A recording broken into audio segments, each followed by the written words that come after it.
1400 साल पहले अरब के एक सुनसान मैदान का नाम कोई नहीं जानता था, लेकिन जल्द ही ये ज़मीन तारीख का रुख बदलने वाली थी।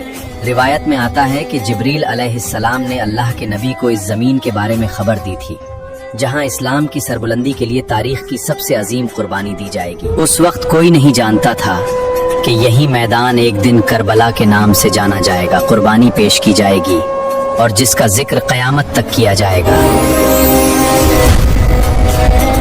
शहादा, इस्लाम की सच्ची स्टोरीज, सिर्फ सच डिजिटल पर। रसूल अल्लाह के नवासे इमाम हुसैन मदीना छोड़ने वाले हैं। नहीं, मुझे तो इस बात का पता नहीं, मगर वो मदीना क्यों छोड़ रहे हैं? यजीद चाहता है कि इमाम हुसैन उसकी बायत करे। फिर क्या होगा? इमाम हुसैन नहीं चाहते कि उनकी वजह से मदीना का अमन खराब हो। वो नहीं चाहते कि उनके नाना के शहर की गलियां खून से आलूद हों, इसीलिए इमाम हुसैन मदीना छोड़ने का फैसला कर रहे हैं। हजरत मुआविया की वफात के बाद यजीद हुक्मरान बन चुका था।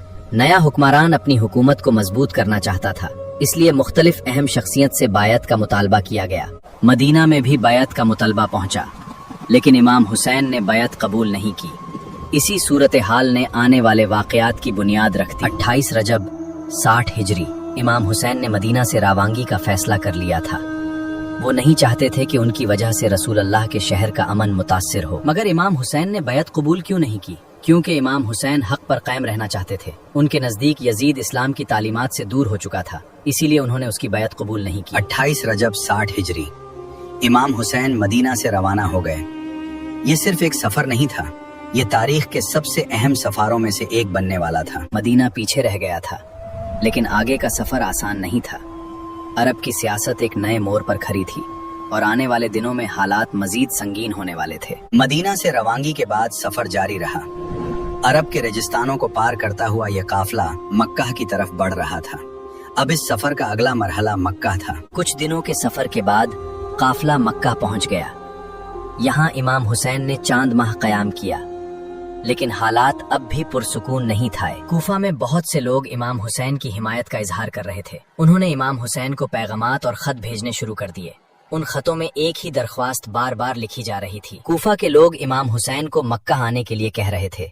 वो उन्हें यकीन दिला रहे थे कि कूफा में हजारों लोग उनके साथ खड़े होंगे। हर नए खत के साथ ये दावत मजीद मजबूत होती गई। दिन गुजरते गए और कूफा से आने वाले खातों की तादाद बढ़ती गई।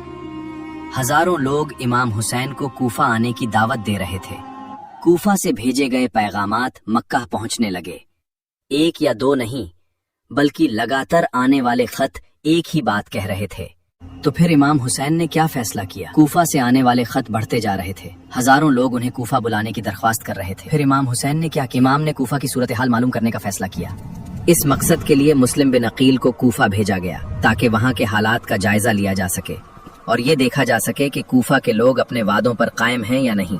क्या मुस्लिम बिन अकील कूफा पहुंच गए थे? जी हाँ, सफर के बाद मुस्लिम बिन अकील कूफा पहुंच गए। कूफा के लोग उनका इंतजार कर रहे थे। मुस्लिम बिन अकील के कूफा पहुंचने के बाद बहुत से लोग उनसे मिलने लगे।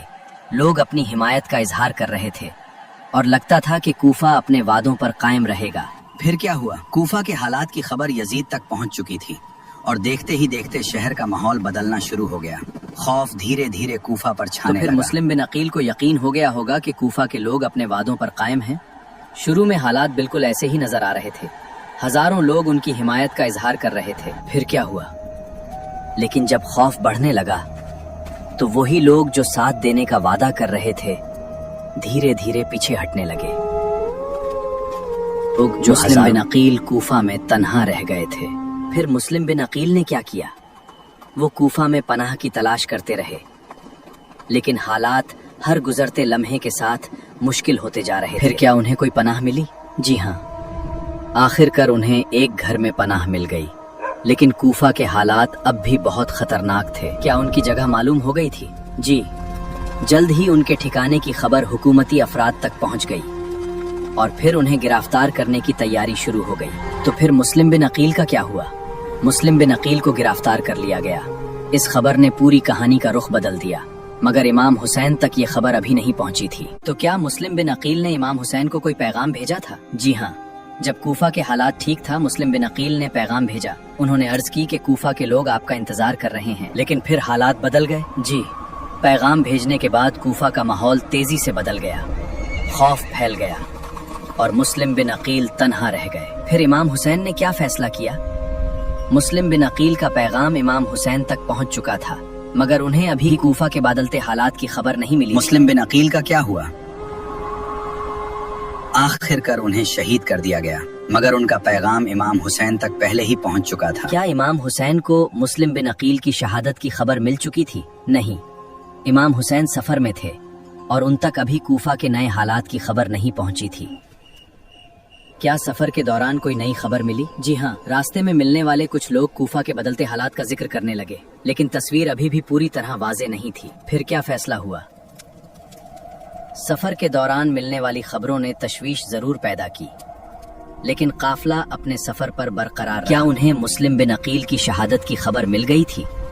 اب خبریں مزید واضح ہونے لگی تھیں اور سفر کے دوران حقیقت آہستہ آہستہ سامنے آ رہی تھی. تو اب سفر پہلے جیسا نہیں رہا تھا؟ نہیں. اب یہ سفر ایک نئے موڑ پر آ چکا تھا. کوفہ کے آگے آنے والے واقعات تاریخ میں ہمیشہ کے لیے لکھے جانے والے تھے. پھر کیا ہوا؟ سفر کے دوران قافلے کا سامنا ایک لشکر سے ہوا. یہ ملاقات آنے والے واقعات کا پہلا بڑا موڑ تھی. یہ لشکر کون تھا؟ اس لشکر کی قیادت حر ابن یزید کر رہا تھا. انہیں حکم دیا گیا تھا کہ قافلے پر نظر رکھی جائے. کیا قافلے کو کوفہ جانے دیا گیا؟ نہیں. حر کے لشکر نے قافلے کو کوفہ کی طرف بڑھنے نہیں دیا. حالات ہر گزرتے لمحے کے ساتھ زیادہ نازک ہوتے جا رہے تھے. پھر یہ قافلہ کہاں پہنچا؟ 2 محرم 61 ہجری یہ قافلہ ایک سنسان میدان میں پہنچا. تاریخ اس جگہ کو کربلا کے نام سے یاد کرتی ہے. کیا قافلہ کربلا میں قیام پذیر ہو گیا تھا؟ جی ہاں. 2 محرم کو قافلہ کربلا میں رک گیا لیکن امتحان ابھی شروع ہوا. پھر کیا ہوا؟ کربلا میں لشکر آنا شروع ہو گئے. ہر گزرتے دن کے ساتھ دشمن کی تعداد بڑھتی جا رہی تھی. کیا لشکر کی تعداد مزید بڑھ رہی تھی؟ جی. کربلا کے میدان میں دشمن کی قوت بڑھتی جا رہی تھی جبکہ دوسری طرف قافلہ اپنے موقف پر قائم تھا. پھر کیا ہوا؟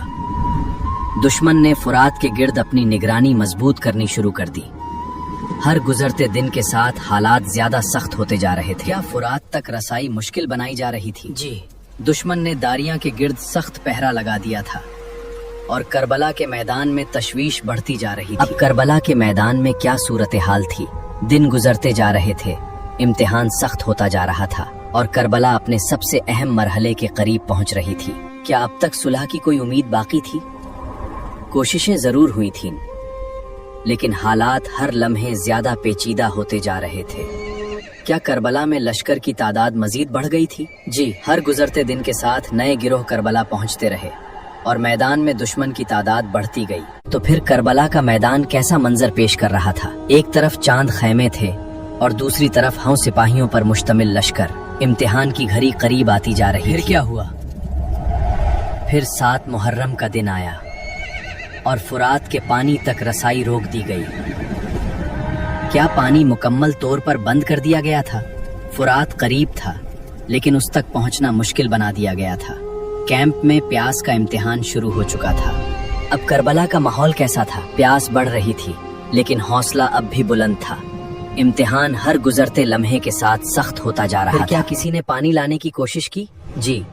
قافلے کے افراد نے پانی حاصل کرنے کی کوششیں کی لیکن حالات روز بروز مشکل ہوتے جا رہے تھے. کیا دشمن کے لشکر میں سب لوگ جنگ چاہتے تھے؟ نہیں. ہر دل ایک جیسا نہیں تھا. کچھ لوگوں کے ضمیر اب بھی زندہ تھے. پھر کیا ہوا؟ یہ حر ابن یزید تھے جنہوں نے حق کو پہچان لیا تھا. انہوں نے اپنا رستہ بدل لیا.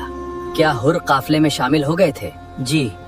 حر نے حق کا ساتھ دینے کا فیصلہ کر لیا ہے اور وہ کربلا کے عظیم قربانی دینے والوں میں شامل. پھر حر کا کیا ہوا؟ حر نے انتہائی بہادری کے ساتھ مقابلہ کیا. وہ حق کے لیے لڑے اور کربلا کے میدان میں شہادت کا رتبہ پایا. حر کی شہادت کے بعد کیا ہوا؟ پھر کربلا کے وفادار ساتھی ایک ایک کر کے میدان میں اترنے لگے. ہر شخص حق اور سچائی کے لیے اپنی جان پیش کر رہا تھا. کیا وہ سب آخری دم تک ڈٹے رہے؟ جی. انہوں نے بے مثال جرت اور وفاداری کا مظاہرہ کیا. कोई भी अपने मौकिफ से पीछे नहीं हटा। फिर हर गुजारते लम्हे के साथ कुर्बानियां बढ़ती गईं। करबला का मैदान सब्र, वफादारी और बहादुरी की मिसाल बनता जा रहा और इम्तिहान अपनी इंतहा के करीब पहुंच रहा था। अब करबला में सबसे बड़ा मसला क्या था? प्यास। खैमों में प्यास का इम्तिहान बहुत सख्त हो चुका था। फुरात नजर आ रहा था लेकिन उस तक रसाई मुश्किल थी। फिर क्या हुआ? तब हजरत अब्बास ने फुरात की तरफ रुख किया। उनका मकसद खैमों तक पानी पहुंचाना था। क्या वो पानी हासिल करने में कामयाब हो गए थे? जी, अल्लाह के फजल से पानी हासिल कर लिया गया, लेकिन असल इम्तिहान अभी बाकी था। फिर हजरत अब्बास का क्या हुआ? हजरत अब्बास ने इंतहाई बहादुरी और वफादारी का मुजाहिरा किया। वो खैमों तक पानी पहुंचाने की कोशिश में लड़े और करबला के मैदान में शहादत का रुतबा पाया। फिर क्या हुआ? एक के बाद एक वफादार साथी शहादत का रुतबा पा चुके थे। करबला का मैदान कुर्बानी की मिसाल बन चुका था। फिर अहले बैत के जवानों का क्या हुआ? हजरत अली अकबर ने हक के लिए बहादुरी से मुकाबला और शहादत का रुतबा पाया। हजरत अली असगर भी इस अजीम वाकया का हिस्सा बने। फिर हजरत अली असगर का क्या हुआ?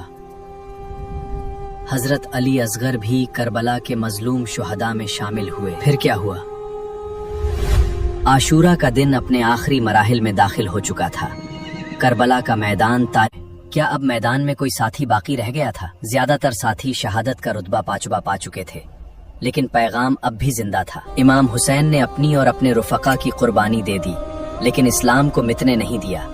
करबला ने हक और बातिल के दरमियान फर्क को हमेशा के लिए वाज़ेह कर दिया। अल्लाह ताला हमें भी इस्लाम की सरबुलंदी के लिए इमाम हुसैन जैसी जुर्रत और इस्तिकामत अता फरमाए, आमीन। और अगर आपको ये वीडियो पसंद आई हो तो चैनल को सब्सक्राइब करना ना भूलिए। इस्लाम की सच्ची स्टोरीज सिर्फ सच डिजिटल पर।